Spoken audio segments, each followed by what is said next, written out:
축복된 오순절 거룩한 절기를 우리 하나님께서 허락해 주셨습니다. 이 오순절을 통해서 전국과 전 세계에 있는 모든 시온의 자녀들이 하나님의 성령의 축복 충만히 또 받는 은혜로운 절기가 되길 바라겠습니다. 2000년 전 마가의 다락방에서 예수님을 믿었던 초대교회 그 성도들이 예수님께서 죽은 자 가운데서 부활하시고 40일 만에 성천하신 이후에 열흘 동안 간절히 또 기도를 올렸습니다. 오순절 오전이 되었습니다. 오순절 이른비 성령이 마가의 다락방에 임재하시게 되었고, 이때부터 이제 초대교회가 폭발적인 이 복음의 어떤 활성이 이루어질 수 있는 하나의 전기가 되었던 것입니다. 우리가 성천일부터 오순절까지 열흘간 또 새벽 저녁으로 기도의 시간을 가진 것도 바로 이와 같은 이유 때문이었습니다. 그 당시의 역사를 바라보게 되면 초대교회는 아직까지 예수 그리스도께서 이 땅에 오신 구원자라는 사실을 많은 사람들에게 전가하지 못하고 있었던 그 당시였습니다. 그러나 오순절 이른비 성령을 덧입고 그때부터 예수님이 바로 그리스도요, 우리의 구원자시라는 것을 유대 전역과 또 사마리아 전역과 땅끝까지도 전파하는 아주 중요한 계기가 되었습니다. 오늘날 이 마지막 시대의 오순절의 그 의미를 바라보게 된다면 오순절에 초대교회의 이른비 성령을 받은 것과 같이 늦은비 성령을 덧입고 성령 시대 구원자로 이 땅에 오신 성령과 신부의 그 영광을 초대교회 성도들과 같이 사마리아 땅끝까지 널리 전하는 것이 이 시대 우리에게 맡겨진 이 절기의 사명이라고 이렇게 여겨집니다. 초대교회가 그 오순절 이후부터 시작해서 많은 복음의 역사가 놀랍게 이제 일어났습니다. 어떤 사람에게는 방언의 은사를, 어떤 사람에게는 믿음의 은사를, 어떤 사람에게는 지혜의 은사를, 어떤 사람에게는 지식의 은사를, 성령을 통해서 각자가 많은 은사를 받게 되었습니다. 그러나 그 모든 받은 은사를 개개의 것으로 사용했던 것이 아니라 예수님은 이 땅에 오신 메시아요, 우리의 구원자시다는 이 사실을 전하는 일에 하나님께로부터 받은 그 은사가 전부 서임이 되었던 것입니다. 그래서 오늘 여러분과 저도 오순절 통해서 하나님께서 약속하신 성령의 선물을 마음껏 또 허락받게 된다면 이제 이 시대에 구원자로 임재하신 성령과 신부의 그 영광을 사마리아 땅끝까지 널리 또 전가하는 일에 우리 모두가 또 마음과 뜻과 정성을 다 기울여야 될 줄 믿습니다.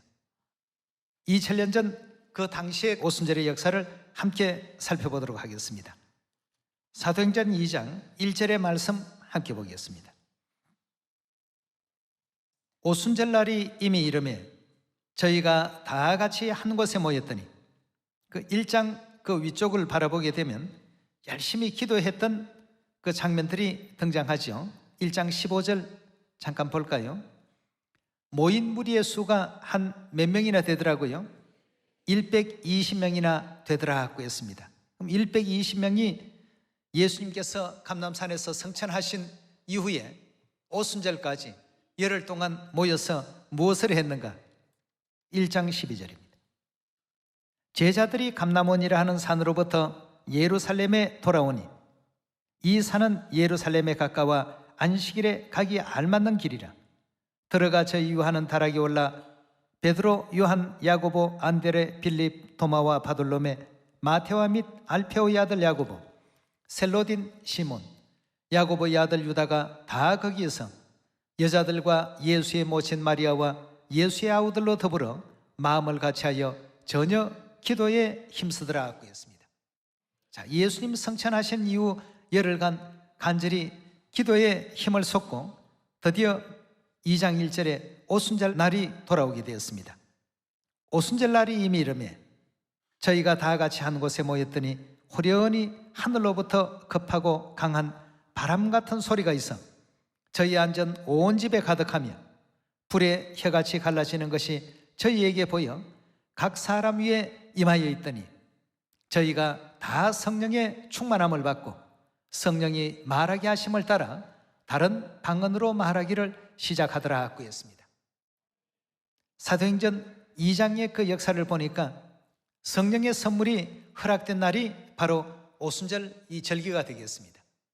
각 사람 위에 성령이 임하게 되었고 그 이후부터 이제 하나님의 그 복음 말씀을 전파하면서 예수는 그리스도다, 예수는 전지전능하신 하늘로부터 오신 우리 하나님이시다, 또 예수님을 믿고 구원을 받고 죄 사함을 받으라, 이와 같은 전도가 본격적으로 이제 오순절 이른비 성령의 역사로부터 시작이 되었습니다. 자, 이렇게 이제 시작된 복음의 역사를 사도행전 우리 2장 37절로 넘어가 보겠습니다. 37절입니다.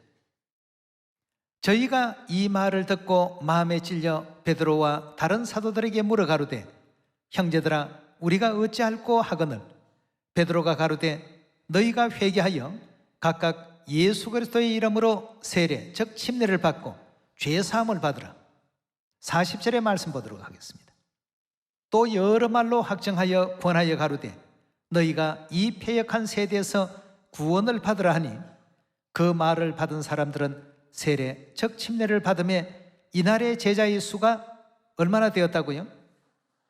이때부터 이제 사도들의 그 모든 행적들이 오순절 이른비 성령의 능력을 덧입고서 진행하는 이와 같은 행적이 됐죠. 43절에 계속 보겠습니다. 사람마다 두려워하는데 사도들로 인하여 기사와 표적이 많이 나타나니 믿는 사람이 다 함께 있어 물건을 서로 통용하고 재산과 소유를 팔아 각 사람의 필요를 따라 나눠주고 날마다 마음을 같이하여 성전에 모이기를 힘쓰고 집에서 떡을 떼며 기쁨과 순전한 마음으로 음식을 먹고 하나님을 찬미하며 또 온 백성에게 칭송을 받으니 주께서 구원받는 사람을 어떻게 했다고요? 날마다 더하게 하시더라 하고 했습니다. 이렇게 해서 120명이 오순절 이른비 성령을 받고 그날 당장 3,000명이나 되는 사람들이 회개를 하고 구원받는 역사에 이어서 날마다 많은 사람들이 하나님의 그 거룩하신 은혜 가운데로 침례를 받고 회개하고 돌아오는 이런 놀라운 역사가 계속 반복되게 되었습니다. 자, 이런 이제 짧은 시간에 복음이 폭발적으로 이렇게 일어나게 되니까 그 당대 기성 종교였던 유대교에서는 굉장히 긴장을 했습니다. 이러다가 모든 사람들이 예수를 믿으러 다 이렇게 몰려가겠다, 이래서 이대로 있어서는 안 되겠다 해서 사도들의 그 전도를 제재하는 이와 같은 일들이 생겨나기 시작했습니다. 4장 17절의 말씀 보도록 하겠습니다. 이것이 민간에 더 퍼지지 못하게 저희를 위협하여 이후에는 이 이름으로 아무 사람에게도 말하지 말게 하자 하고, 자 이제 예수 그리스도의 이름으로 회개하고 침례받고 죄사함 받으라고 외치고 다니니까 많은 사람들이 그 구원에 동참을 했습니다. 동참하니까 유대교에서는 굉장히 위기감을 느끼게 되었습니다. 그래서 이것이 민간에 더 퍼지지 못하게 저희들을 위협하자, 협박도 하고 위협도 하고 그 복음이 전파되지 못하도록끔 방해하는 일에 저들이 최선을 다했습니다. 이후에는 이 이름으로 아무 사람에게도 말하지 말게 하자고 그들을 불러 경계하며 도무지 예수의 이름으로 말하지도 말고 가르치지도 말라 하니 베드로와 요한이 대답하여 가로되 하나님 앞에서 너희 말 듣는 것이 하나님 말씀 듣는 것보다 옳은가 판단하라. 우리는 보고 들은 것을 말하지 아니할 수 없다라고 했습니다. 그전에는 이들이 예수님을 잡아가는 그 광경만 보고도 나는 예수님을 알지 못한다 하고 이렇게 부인했던 그 입술들이 이제는 담대한 어떤 믿음을 갖게 되었습니다. 담대한 믿음을 갖고 보니까 하나님께서 자꾸 복음의 문을 더 크게 열어주셨습니다. 하루에 3,000명, 하루에 5,000명, 그리스도의 예수의 이름을 말하는 곳마다 넘치는 성령의 그 은혜와 또 역사가 이제 일어나게 됐던 것이죠. 20절에 계속 보도록 합시다. 우리는 보고 들은 것을 말하지 아니할 수 없다니 관원들이 백성을 인하여 저희를 어떻게 벌할 도리를 찾지 못하고 다시 위협하여 놓아주었으니 이는 모든 사람이 그 된 일을 보고 하나님께 영광을 돌림이더라 하고 했습니다. 이런 이제 성령으로 말미암은 놀라운 역사들이 끊이지 아니하고 사도행전의 모든 행적 속에 오순절에 이른비 성령의 그 기운은 계속해서 사마리아 땅 끝까지 더 널리 증거되고 전파되어 나갔습니다. 5장으로 넘어가겠습니다. 5장 12절부터 보시고 17절로 넘어가겠습니다. 사도들이 손으로 민간의 표적과 기사가 많이 되매 믿는 사람이 다 마음을 같이하여 솔로몬 행각에 모이고 그 나머지는 감히 그들과 상종하는 사람이 없으나 백성이 칭송하더라. 믿고 주께로 나오는 자가 더 많으니 남녀의 큰 무리더라. 심지어 병든 사람을 메고 거리에 나가 침대와 요위에 누이고 베드로가 지나갈 때 혹 그 그림자라도 누이게 덮일까 바라고 예루살렘 건업에 허다한 사람들도 모여서 병든 사람과 더러운 귀신에게 괴로움을 받는 사람을 데리고 와서 다 나음을 얻으니라. 17절입니다. 대제사장과 그와 함께 있는 사람 즉 사두개인의 당파가 다 마음에 뭐가 가득했다고요? 시기가 가득히 일어났습니다. 이제 초대교회 복음이 너무나 잘 되고 일어나게 되니까 이제 그것을 시기하기 시작했습니다. 18절입니다. 사도들을 잡아다가 옥에 가두었더니 주의 사자가 밤에 옥문을 열고 끌어내어 가로되 가서 성전에 서서 이 생명의 말씀을 다 백성에게 말하라 하며 저희가 듣고 새벽에 성전에 가서 가르치더니 대제사장과 그와 함께 있는 사람들이 와서 공회와 이스라엘 족속의 원로들을 다 모으고 사람을 옥에 보내어 사도들을 잡아오라 하니 관속들이 가서 옥에서 사도들을 보지 못하고 돌아와 말하되 가로되 우리가 보니 옥은 든든히 잠기고 지킨 사람들은 문에 서서되 문을 열고 본즉 그 안에는 한 사람도 없더이다 하니 성전 맡은 자와 제사장들이 이 말을 듣고 의혹하여 일이 어찌 될까 하더니 사람들이 와서 고하되 보소서 옥에 가두었던 사람들이 성전에 서서 백성을 가르치더이다 하니 성전 맡은 자가 관속들과 같이 가서 저희를 잡아왔으나 강제로 못하면 백성들이 돌로 칠까 두려워함이라. 저희를 끌어다가 공회 앞에 세우니 대제사장이 물어 가로되 우리가 이 이름으로 사람을 가르치지 말라고 엄금하였으되 너희가 너희 교를 예루살렘에 가득하게 하니 이 사람의 피를 우리에게 돌리고자 함이로다. 베드로와 사도들이 대답하여 가로되 사람보다 하나님을 순종하는 것이 마땅하니라. 너희가 나무에 달아 죽인 예수를 우리 조상의 하나님이 살리시고 이스라엘로 회개케 하사 죄사함을 얻게 하시려고 그를 오른손으로 높이사 임금과 구주를 삼으셨느니라. 우리는 이 일의 정인이요 하나님이 자기를 순종하는 사람에게 주신 성령도 그러하니라 하더라. 저희가 듣고 크게 노하여 사도들을 없이 하려고까지 이렇게 했습니다. 사도들은 참으로 이제 담대해졌고 당당해졌습니다. 성령의 능력의 역사를 덧입고 보니까 이제는 세상에 두려울 것이 없었습니다. 이제 복음을 전하다가 하나님의 뜻을 행하다가 이 땅에서 순교를 하게 되면 영원한 천국에 하늘나라의 하나님의 품에 안길 수 있는 그 길이 된다는 것을 너무나도 또 잘 알고 있었기 때문에 아주 담대하게 이와 같이 복음을 전거했습니다. 예전에는 대제사장들이 두려웠고 그들을 만나는 것이 굉장히 그 마음을 졸이게 했던 내용이 되었지만 성령을 받고 보니까 예수님이 하나님이신데 하나님께서 하라 하신 그 말씀을 순종하고 전거하는데 그게 왜 무슨 문제가 되겠느냐 말이죠. 아주 담대하게 이와 같이 복음의 말씀을 전했습니다. 그러니 복음은 더욱더 잘 될 수밖에 없었습니다. 오늘날 이 시대에도 우리가 누구에게라도 복음을 담대히 전거하면 오순절 늦은비 성령의 그 역사하심이 반드시 나타나게 됩니다. 하루에 3,000명, 5,000명의 역사도 반드시 이루어질 수 있지 않습니까? 자, 이렇게 이제 사도들이 위기에 놓이게 되고 사도들을 위협하는 일이 생겼습니다만, 바리새인들 중에도 분별력과 판단력이 좀 있었던 가마리엘이라는 교법사가 있었습니다. 우리 34절에 계속 말씀을 보도록 합시다. 바리새인 가마리엘은 교법사로 모든 백성에게 존경을 받는 자라.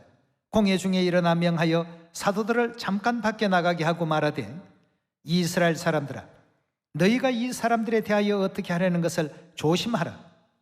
이전에 더다가 일어나 스사로 자랑하며 사람이 약 400이나 따르더니 그가 죽임을 당하며 쫓던 사람이 다 흩어져 없어졌고, 그 후 호적할 때 갈릴리 유다가 일어나 백성을 껴 쫓게 하다가 그도 망한즉 쫓던 사람들이 다 흩어졌느니라. 자, 그들이 이제 우두머리가 죽고 나니까 전부 그냥 자동적으로 해산이 되지 않느냐, 이렇게 이제 지금 가마리엘 교법사가 이제 사도들을 박해했던 그 무리들에게 이렇게 지금 얘기하고 있습니다. 38절입니다. 이제 내가 너희에게 말하노니 이 사람을 상관 말고 버려두라. 이 사상과 이 소행이 사람에게로서 났으면 무너질 것이요, 만일 하나님께로서 났으면 너희가 저희를 어떻게 한다고요? 절대 무너뜨릴 수 없다. 이렇게 폭발적인 이와 같은 역사가 일어나는 이 내용들이 하나님에 의한 것이라고 한다면 너희가 아무리 박해를 한다고 해도 이건 절대 없어질 수 없는 것이다. 왜냐하면 하나님께서 운용하시는 것이기 때문에. 그러나 반대로 하나님에게서 난 것이 아닌 어떤 일이라고 한다면 가만히 내버려 놓더라도 저절로 저것은 사라지고 말 것이다. 이렇게 이제 지금 그들에게 충고를 하고 있습니다. 39절의 말씀 다시 보시면, 만일 하나님께로서 났으면 너희가 저희를 무너뜨릴 수 없겠고 도리어 하나님을 대적하는 자가 될까 하노라 하니, 저희가 옳게 여겨 사도들을 불러들여 채찍질하며 예수의 이름으로 말하는 것을 금하고 놓았더라 하고 했습니다. 제발 예수라는 그 이름만큼은 부르지 말란 말이죠. 오늘날 이 시대에도 새 이름 안상홍님의 이름과 새 예루살렘 하늘 어머니의 그 영광을 사마리아 땅끝까지 힘써 담대하게 전가하게 될 때 하나님께서는 핍박과 박해보다는 더 큰 영광을 우리 모든 시온의 자녀들에게 또 허락하시게 될 것입니다. 41절입니다. 사도들은 그 이름을 위하여 능욕받는 일에 합당한 자로 이기심을 기뻐하며 공의 앞을 떠나니라.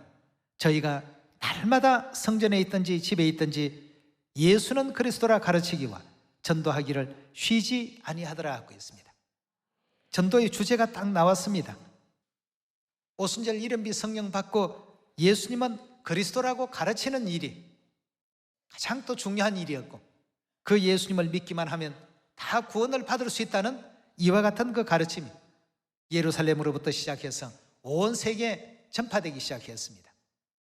이 시대는 이제 성자의 시대이니까 예수의 이름을 통해서 모든 사람들에게 죄사함과 구원의 은사가 전파되었지만, 우리가 살고 있는 이 시대는 성령의 시대입니다. 성령 시대를 살고 있는 우리는 성령과 신부의 그 이름과 성령과 신부를 믿는 사람들은 누구나가 죄사함을 얻고 구원을 받을 수 있다는 이와 같은 사실을 사마리아 땅끝까지 전할 수 있는 여러분과 제가 꼭 되셔야 되겠습니다. 오늘날 우리들 역시도 오순절 늦은비 성령을 하나님께서 약속의 성령으로 다 허락하셨습니다. 허락받은 이와 같은 성령을 가지고 과연 우리가 무엇을 할 것인가? 이 성령을 가만히 잠잠히 재워놓고 소멸시킬 것인가? 10달란트의 비유 가운데 1달란트를 받은 사람이 땅속에 묻어두고 잠잠히 가지고만 있었던 이와 같은 달란트가 되게 할 것인가? 아니면 10달란트 남긴 자나 5달란트 남긴 자처럼 사용할 것인가? 이걸 사용을 해야 됩니다.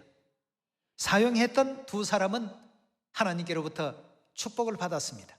참으로 잘하였도다 칭찬하지 않았습니까?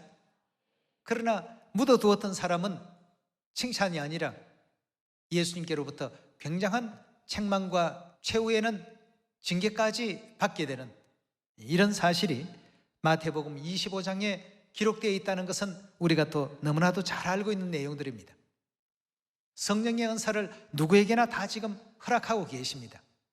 우리가 받은 이 은사를 사용해 보지 아니하면 알 수가 없습니다. 그럼 내가 어떤 은사를 받았는가 전도해 보시면 이 모든 것이 드러납니다. 어떤 사람은 지혜의 은사를, 어떤 사람은 지식의 은사를, 어떤 사람은 믿음의 은사를, 어떤 사람은 방언의 은사를, 어떤 사람은 방언을 해석하는 은사를, 하나님께로부터 각가지의 그 은사가 이 오순절을 통해서 다 이제 허락이 되어졌습니다. 허락받은 그 은사를 가만히 잠잠히 재워놓으면 안 됩니다. 아버지 어머니 그 영광을 나타내는 일에 우리 모두가 기꺼이 서야 되지 않겠습니까? 사도행전 우리 6장으로 넘어가 보겠습니다. 6장 1절입니다. 그때 제자가 어떻게 됐다고요? 더 많아졌더라고 했습니다. 날마다 이와 같이 축복을 주시니까 많아질 수밖에 없었습니다. 7절로 넘어가서 보시면 하나님의 말씀이 점점 왕성하여 예루살렘에 있는 제자의 수가 더 심히 많아지고 허다한 제사장의 무리도 어떻게 해요? 이 도에 복종하더라고 했습니다. 심지어는 예전에는 상상도 할 수 없었던 제사장의 무리들까지도 이 진리에 복종하고 순종하고 나오는 이런 진귀하고 기이한 일들이 일어나기 시작했습니다. 8절에 계속 보도록 하겠습니다. 8절에 보시면 스데반이 은혜와 권능이 충만하여 큰 기사와 표적을 민간에 행하더니 리버티노, 구레네인, 알렉산드라인 또 길리아와 아시아에서 온 사람들의 회당이라는 각 회당에서 어떤 자들이 일어나 스데반으로 더불어 변론할세 스데반이 지혜와 성령으로 말함을 저희가 능히 당치 못하더라고 했습니다. 자, 이 오순절 이른비 성령을 받고 하나님의 말씀을 전가하니 상대하는 사람들이 성령 받은 사람들의 그 지혜를 능히 당해내지를 못하더라고 이렇게 성경은 우리에게 알려주고 있습니다. 11절에 계속 봅니다. 사람들을 가르쳐 말시기되 이 사람이 모세와 및 하나님을 모독하는 말하는 것을 우리가 들었노라 하게 하고 백성과 장로와 서기관들을 충동시켜 잡아가지고 공회에 이르러 거짓 정인들을 세우니 가로되 이 사람이 이 거룩한 곳과 율법을 거스려 말하기를 마지 아니하는도다. 그의 말에 이 나사렛 예수가 이곳을 헐고 또 모세가 우리에게 전하여 준 규례를 고치겠다 함을 우리가 들었노라 하거늘 공회 중에 앉은 사람들이 다 스데반을 주목하여 보니 그 얼굴이 천사의 얼굴 같으라고 했습니다. 이런 역사가 초대교회 오순절 성령 받고 난 이후에 계속 전개되고 진행되는 그 장면을 우리가 바라볼 수 있습니다. 이와 같은 성경의 지난날의 그 모든 역사는 장래 우리들을 교훈하기 위해서 기록한 것이라고 하셨으니까 오순절 이른비 성령의 뜨거운 역사도 이 정도인데 우리가 받을 늦은비 성령은 오순절 이른비 성령보다도 7배나 더 강렬한 것이라고 합니다. 7배나 더 뜨거운 성령의 은사를 허락해 주셨으니까 우리 모두가 믿고서 사마리아 땅끝까지 복음 전하는 일에 힘써야 될 줄 믿습니다. 어떤 사람은 지혜의 은사, 어떤 사람은 지식의 은사, 어떤 사람은 믿음의 은사, 각자에게 하나님께서 필요한 은사를 오늘 다 허락하십니다. 나는 어떤 은사를 받았지? 알지 못한다면 전도를 해보십시오. 전도해 보시면 거기에 어떤 은사를 받으셨는지를 우리 하나님께서 다 나타나게 해주십니다. 스데반도 지혜의 그 성령으로 말함을 저희가 능히 감당해내지를 못하더라고 했습니다. 어떤 은사를 받았던 그 시대에 구원자를 증거하는 일에 그 모든 성령의 은사가 사용이 되어졌습니다. 이 시대에 우리를 구원하러 이 땅에 오신 엘로힘 하나님, 아버지 하나님과 어머니 하나님을 전하는 일에 오늘날 이 시대 늦은비 성령을 아무것도 허락해 주시니 그 받은 성령을 소멸시키지 마시고 성령으로 이 인류를 천국길로 인도할 줄 아는 이와 같은 일에 오늘 허락해 주신 성령을 설 수 있는 여러분 꼭 되시길 바라겠습니다. 사마리아 땅끝까지 하늘 어머니의 그 영광을 증거하고 하늘 아버지의 영광을 증거하고 시온의 영광을 전파할 수 있는 여러분 꼭 되시기를 부탁드리면서 오전 말씀 마치도록 하겠습니다. 감사합니다.